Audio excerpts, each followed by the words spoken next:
बार तो हाथ उठाओ मेरे हनुमान के लिए, एक बार तो हाथ उठाओ मेरे हनुमान के लिए।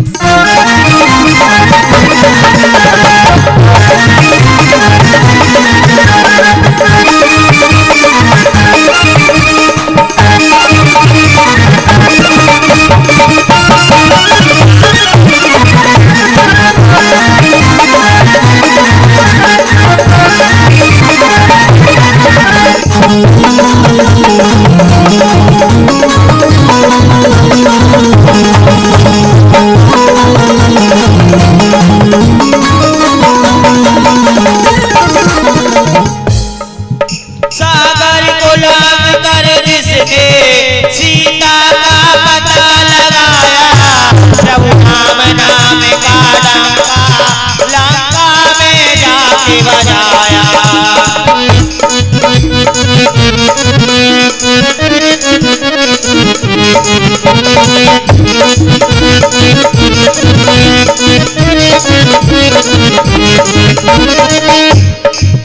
माता अंजनी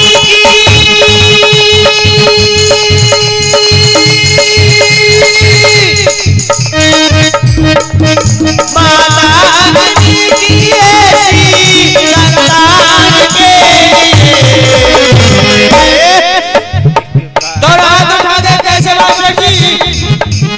एक बार तो हाथ उठाओ मेरे हनुमान के लिए, एक बार तो हाथ उठाओ मेरे हनुमान के लिए।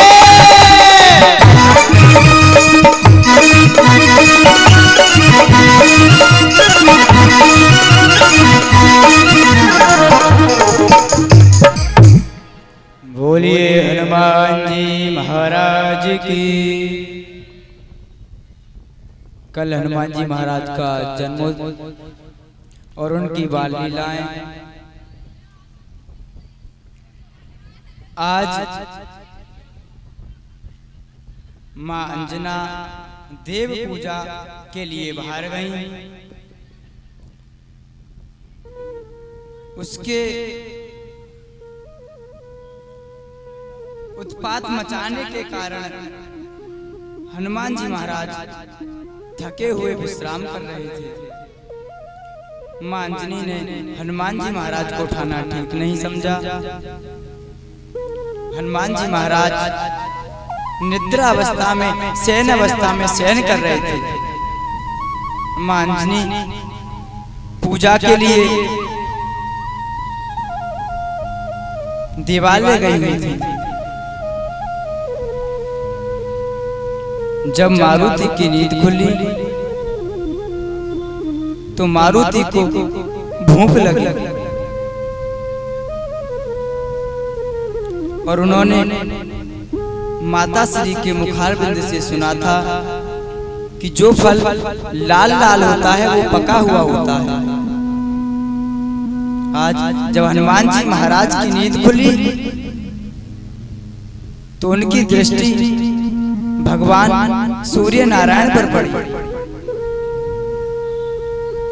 और उन्होंने समझा कि यह कोई बहुत मीठा फल है।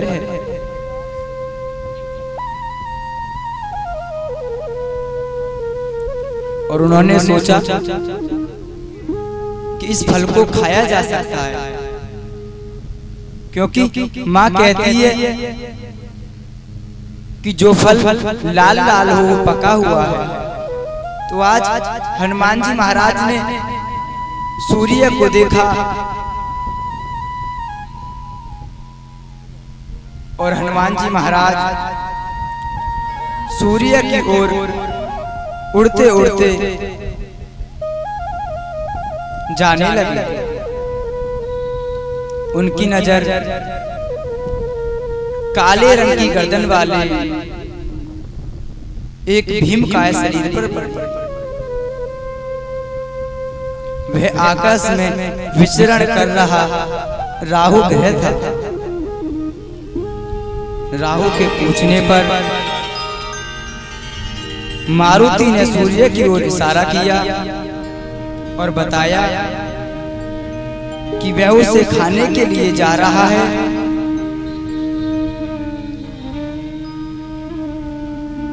लेकिन राहु ने उनसे कहा कि तू इसे नहीं खा सकता, उसे खाने का अधिकार सिर्फ मेरा है।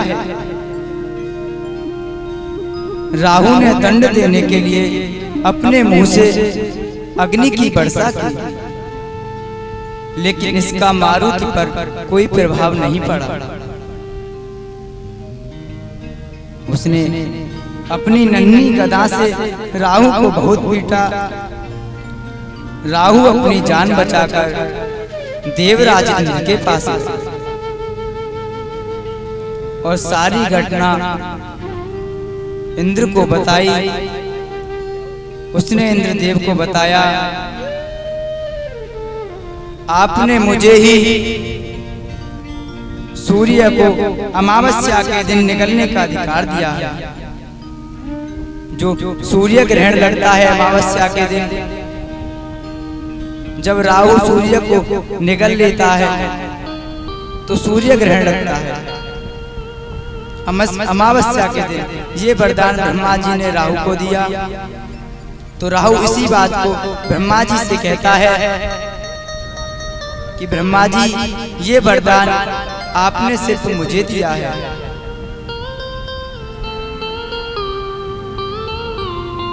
लेकिन यह वानर बालक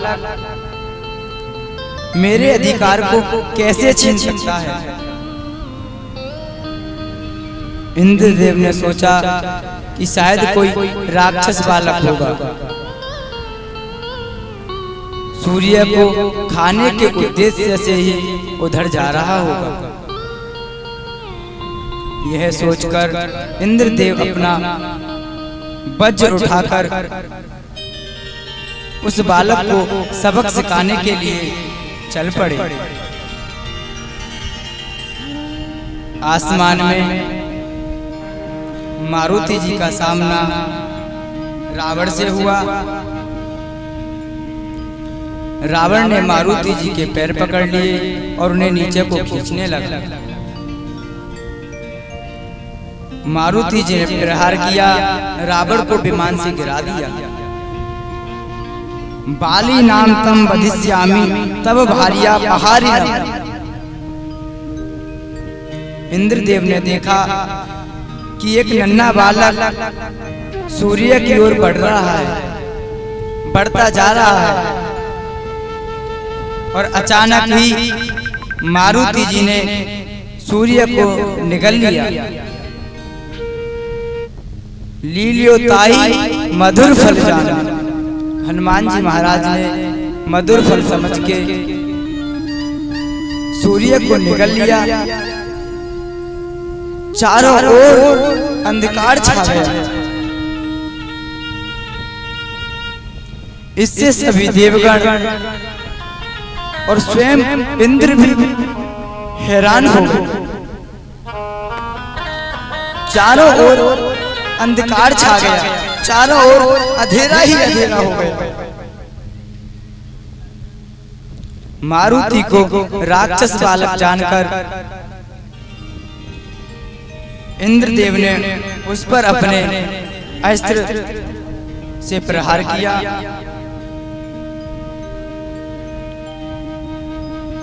उस अस्त्र से हनुमान जी की ठोड़ी पर प्रहार किया और हनुमान जी महाराज को बेहोश कर दिया। तभी से हनुमान जी महाराज का नाम हनु पड़ा, क्योंकि हनु माने ठोड़ी। हनुमान जी महाराज बेहोश हो गए। बेहोशी के उपरांत भगवान सूर्य नारायण मारुति के मुख से बाहर निकल आए।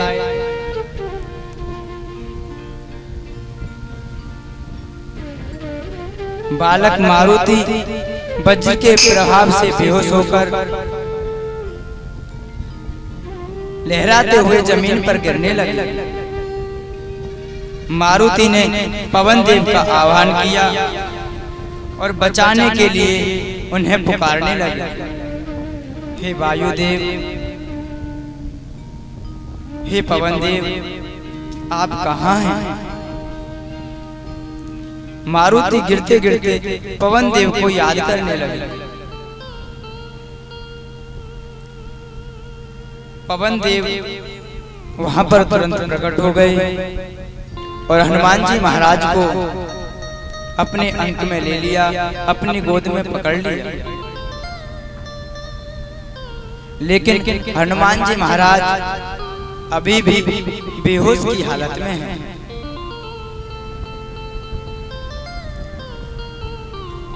लेकिन पवन देव ने मारुति को बेहोश देखकर अपने वायु के वेग को रोक लिया, समस्त भूमंडल पर विचरण करने वाली हवा को रोक लिया और पवन देव इंद्र से बहुत नाराज हुए। एवं माम परिधा पंतम कस्मातई नाभिमया, उन्होंने समस्त ब्रह्मांड की प्राणवायु को रोक लिया। इससे समस्त प्राणी, वनस्पति और नदियां का प्रभाव रुक गया। प्राणवायु के रुक जाने से समस्त संसार में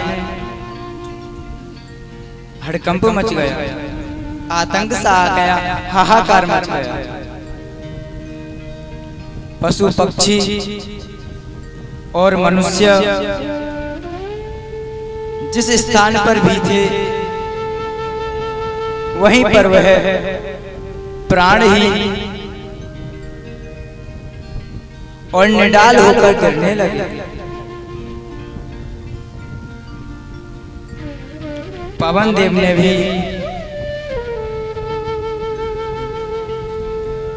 अपने आप को किसी गुप्त गुफा में छुपा लिया। सभी देवगण वायुदेव का आह्वान करने लगे, वायुदेव को पुकारने लगे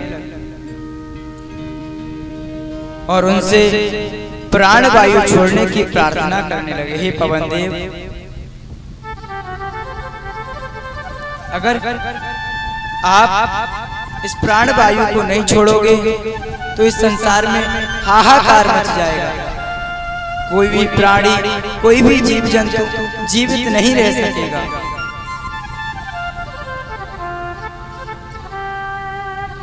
अंत में देव मुनि नारद के परामर्श से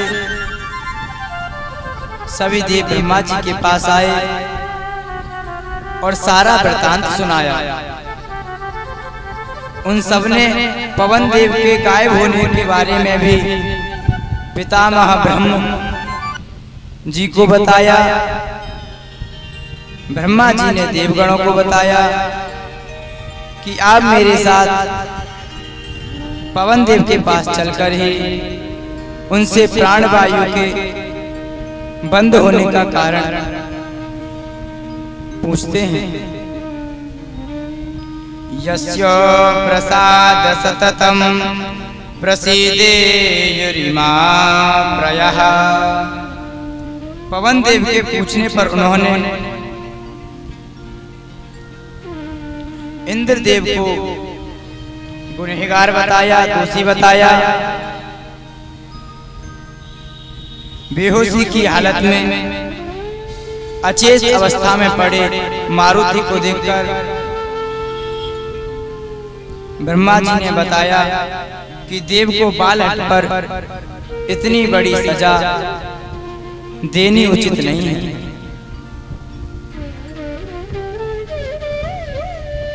क्योंकि जो बच्चे की हट होती है उस पे हमें उसको समझाना चाहिए, उसको बताना चाहिए, उस पे क्रोध करके उसको दंड नहीं देना चाहिए। यही ब्रह्मा जी कहते हैं कि इंद्र ने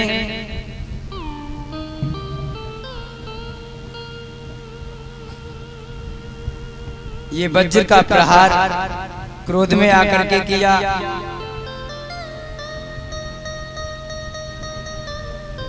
और देवराज इंद्र को अपनी हरकत पर दुख हुआ और वह पवन देव से क्षमा मांगने लगे। तभी मूर्छित पड़े मारुति को ब्रह्मा जी ने होश में ला दिया। इंद्रदेव ने मारुति जी से माफी मांग ली। ब्रह्मा जी के आग्रह पर पवन देव ने फिर से बंद पड़ी प्राणवायु को सक्रिय कर दिया, प्राणवायु को छोड़ दिया और पूरी सृष्टि सजीव हो गई। पूरी सृष्टि चहल पहल करने लगी, पूरी सृष्टि में प्राण आ गए।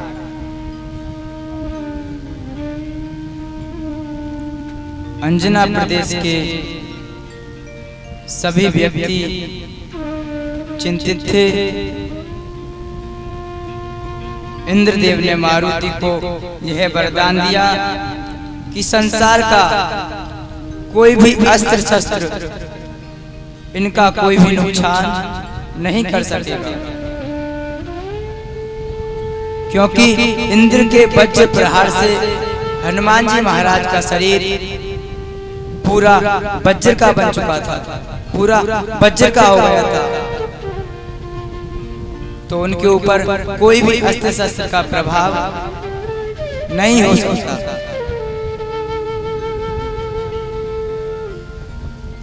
भविष्य में मारुति को बजरंगी और महावीर के नाम से भी जाना जाएगा।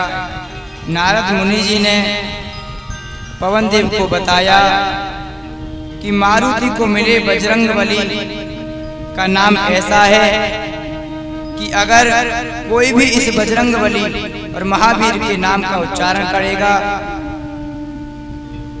तो उसे कोई भी असुरी शक्ति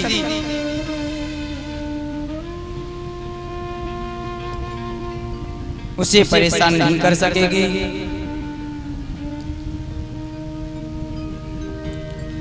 भिक्षुं रूपं ततो भेजे षट् बुद्धि तया कपिः।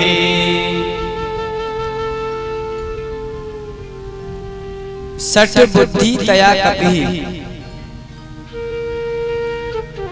जब हनुमान जी महाराज सुग्रीव जी को राम जी से मिलाते हैं तो ये कहते हैं षट् बुद्धि तया कपि। उन्होंने सुग्रीव जी ने कहा हनुमान जी से कि ये जो दो राजकुमार आ रहे हैं इनके पास जाकर के पूछो कि यह कौन है। तो हनुमान जी महाराज ने कपि यानी बानर के रूप को त्याग कर एक ब्राह्मण का रूप बना लिया, क्योंकि बानर की बुद्धि बहुत चंचल होती है और कोई विश्वास भी नहीं करता। हनुमान जी महाराज सुग्रीव की आज्ञा मानकर साधारण वेश बनाकर भगवान श्री राम के पास गए। एवं मां परिभासन्तं कस्मात् वैना विभासतः। मैं वानर राज सुग्रीव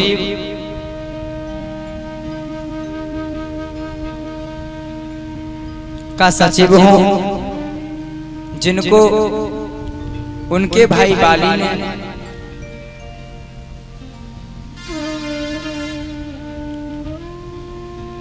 उन्हें राज्य से निकाल दिया है। उन्हीं के संदेश से मैं यहाँ आया हूँ। वे आपसे मित्रता करना चाहते हैं,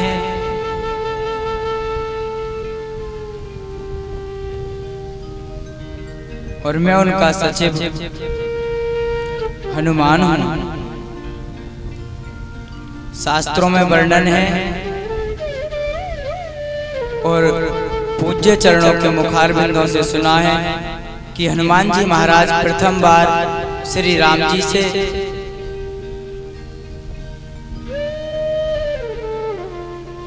सुग्रीव जी की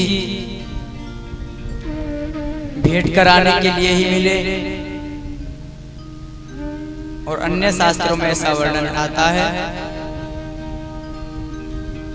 कि भगवान शंकर हनुमान जी महाराज को बंदर के रूप में लेकर के जब श्री राम जी का जन्म हुआ तो अयोध्या नगरी ले गए। वहां पर श्री राम का दर्शन कराया। लेकिन शास्त्रों में हनुमान जी का राम जी से मिलने का वर्णन जो आता है वह यही आता है कि हनुमान जी महाराज सुग्रीव जी को मिलाने के लिए भगवान श्री राम से इस जंगल में मिले।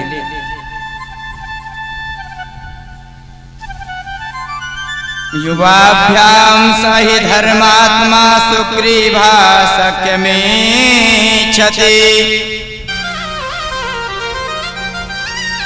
तस्य मां सचिवं वित्तं वानरं पवनात्मजम्।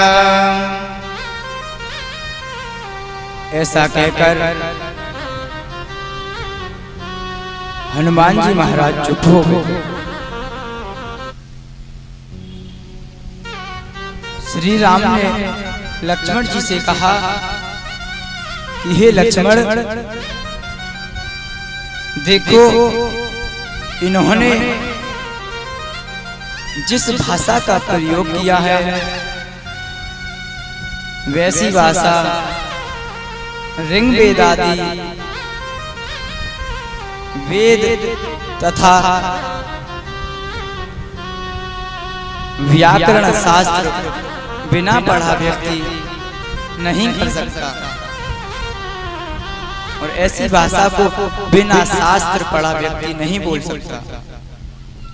नूनं व्याकरणं कृष्णं मनेन बहुधा श्रुतं। व्याकरण के ज्ञान की प्रागता के कारण ही इतने बोलने पर भी एक शब्द तक हनुमान जी महाराज के मुखारबिंद से गलत नहीं निकला। अत्यंत विशुद्ध परमार्जित तथा वाणी का प्रयोग इन्होंने किया। ऐसे सचिव जिस राजा को मिलते हैं, जिस राजा को प्राप्त होते हैं, वे अत्यंत भाग्यशाली होते हैं। लक्ष्मण, तुम इनसे बात करो। लक्ष्मण ने कहा, हे हनुमान जी, आपका प्रस्ताव हमें स्वीकार है। हम स्वयं सुग्रीव को खोजते हुए यहाँ आए हैं। लक्ष्मण के वचन सुनकर हनुमान जी प्रसन्न हो गए, समझ गए कि इनसे सुग्रीव को कोई भय नहीं। हनुमान से लक्ष्मण जी ने कहना प्रारंभ किया, हे हनुमान, सूर्य वंशावतंस महाराज दशरथ के ज्येष्ठ पुत्र श्री राम हैं। किसी कारण से पत्नी तथा